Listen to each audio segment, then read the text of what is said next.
কেউ তো নেই ঘরে, সব কোথায় গেল? যেই সুবর্ণ সুযোগ, এই সময় যদি কিছু জিনিসপত্র ঘর থেকে নেওয়া যায় তাহলে তো কেউ ধরতেও পারবে না ব্যাপারটা। আচ্ছা দেখি তো কি নেওয়া যায়। কি, ও হাতের সামনে পাইছি সাউন্ড সিস্টেম। গান খারাপ না, গান তো আমার খুব ভালোই লাগে। আর কি নেওয়া যায়, আর কি নেওয়া যায়, আর কি নেওয়া যায়?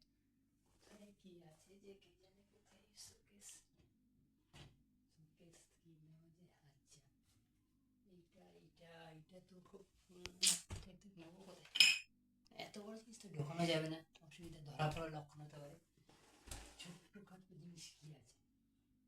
সেন্ট, সেন্ট, হ্যাঁ বউ তো বলেছিল যে আমার জন্য একটা সেন্ট আনো। সেন্ট তো এখন পয়সা দিয়ে কিনবো না, আর বউ যদি জিজ্ঞেস করে কোথা দিয়ে, ঠিক আছে বলে দেবো কিনে নিয়ে এসেছি, সেন্টটা বলে, তাও খারাপ না। সেন্ট নিন, সেন্ট, আর কি, আর কি, আর কি, আর কি, আর কি আছে? সে, সেইটাও তো খারাপ না, এটাও নেই। ঠিক আছে, আর সময়ও বেশি নেই, লোক চলে আসলে তো অসুবিধা হবে। এটাও নেই। বউকে বলবো সব বাজার থেকে কিনে নিয়ে এসেছি, জানতেও পারবে না ব্যাপারটা কি। সে বউকে আমি ম্যানেজ করে বুঝিয়ে নেবো, ওখানে অসুবিধা নেই, এখন তো আমি যাই।